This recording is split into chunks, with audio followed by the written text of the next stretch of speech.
ቢትኮይን መቼም ስለ ክሪፕቶ ከረንሲ ወይም ቢትኮይን ሲወራ ሰምታችሁ ታውቃላችሁ። ግን በእርግጥ ክሪፕቶ ከረንሲ በራሱ ምንድን ነው? ማን ሰራው? ለምንስ የዚህን ያክል ዋጋ ሊኖረው ቻለ? ምንድን ነው? እስቲ አጠር አድርጌ ላስረዳችሁ። ክሪፕቶ ከረንሲ የመጣው ከሁለት የተለያዩ ቃላቶች ሲሆን ክሪፕቶ የሚለው የግሪክ ቃል ፍቺውም ድብቅ ወይም ሚስጥር ይባላል። ክሪፕቶ ከረንሲ ማለት ዲጂታል ከረንሲ ወይም የኢንተርኔት ገንዘብ ብለን መጥራት እንችላለን። እስቲ ቢትኮይንን ከኖርማል ብር ጋር ኮምፔር እናድርግ። አቅርቦት ሀገራት የራሳቸውን ገንዘብ ፕሪንት ማድረግ ይችላሉ። ይህ ማለት የተገደበ አይደለም።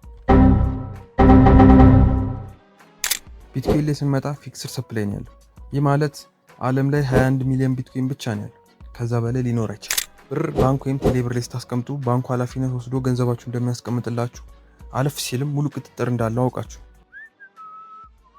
ነገር ግን በክሪፕቶ ዓለም ገንዘባችሁ ሙሉ ባለቤት እናንተ ናችሁ። ቢትኮይንን ማን ፈጠረው? ቢትኮይን በ2008 ሳቶሺ ናካሞቶ በሚባል ግለሰብ ክሬት ተደረገ። ግን በእርግጥ ግለሰብ ነው? ግሩፕ ነው? ይሙት ይኑር እስካሁን ድረስ ማንም ያውቅ። እንዲሁም ወደ 1 ሚሊዮን የሚጠጋ ቢትኮይን በዋሌት ውስጥ እንዳለና እስካሁን እንዳልተንቀሳቀሰ ማየት እንችላለን። ብሎክቼን እና ዌብ3 ቴክኖሎጂ መረጃ እንዲደርሳችሁ ፎሎ ያድርጉ።